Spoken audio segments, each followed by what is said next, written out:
The Opium Wars, China versus the British Empire. Welcome back to Threads and Tunes, where we weave together the threads of history and culture through music and storytelling.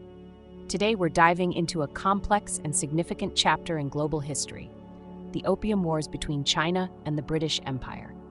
This conflict not only shaped the relationship between these two nations, but also had lasting impacts on trade, culture, and international relations. In the early 19th century, Britain found itself in a peculiar situation. The Industrial Revolution was in full swing, and Britain was in desperate need of new markets for its goods. At the same time, China was enjoying a period of stability and prosperity under the Qing Dynasty. The Chinese had little interest in British products, as they were self-sufficient and produced everything they needed. However, the British had found one product that was highly lucrative: opium. Opium, derived from the poppy plant, had been used for centuries for medicinal purposes.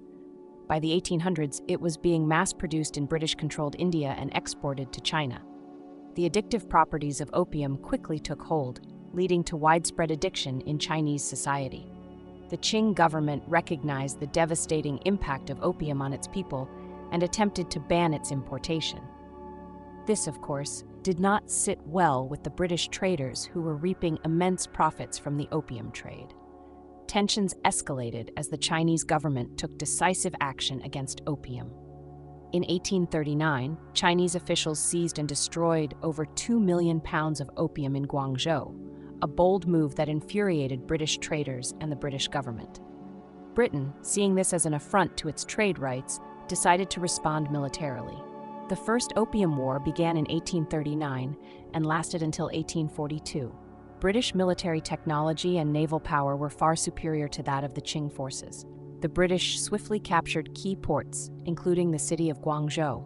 By the end of the conflict, the Treaty of Nanking was signed, marking a significant defeat for China. This treaty not only forced China to pay reparations, but also ceded the territory of Hong Kong to Britain and opened several ports to British trade. However, the consequences of the First Opium War extended beyond mere territorial disputes. The treaty system established a pattern of unequal treaties that would continue to plague China for decades.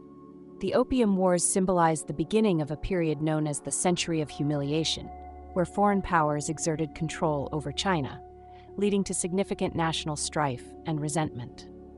Yet, the story did not end with the First Opium War.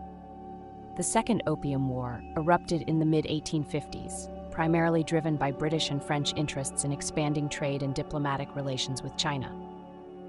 This conflict further demonstrated the military superiority of the British Empire, leading to the signing of the Treaty of Tientsin in 1856 and the Convention of Peking in 1860.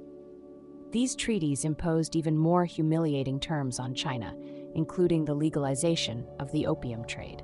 The Opium Wars were more than just military conflicts. They represented a clash of cultures, economies, and ideologies.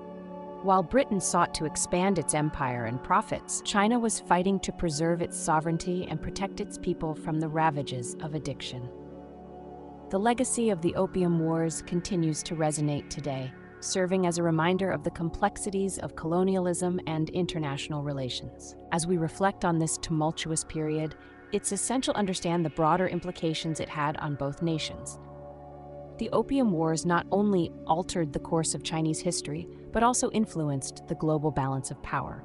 They sparked movements for reform and modernization within China, leading to significant changes in governance and society. Thank you for joining us on this journey through history. If you found this exploration of the Opium Wars insightful, please give us a thumbs up and share your thoughts in the comments. Don't forget to subscribe to Threads and Tunes for more captivating stories that weave together the fabric of history and culture. Until next time, keep exploring the threads that connect us all.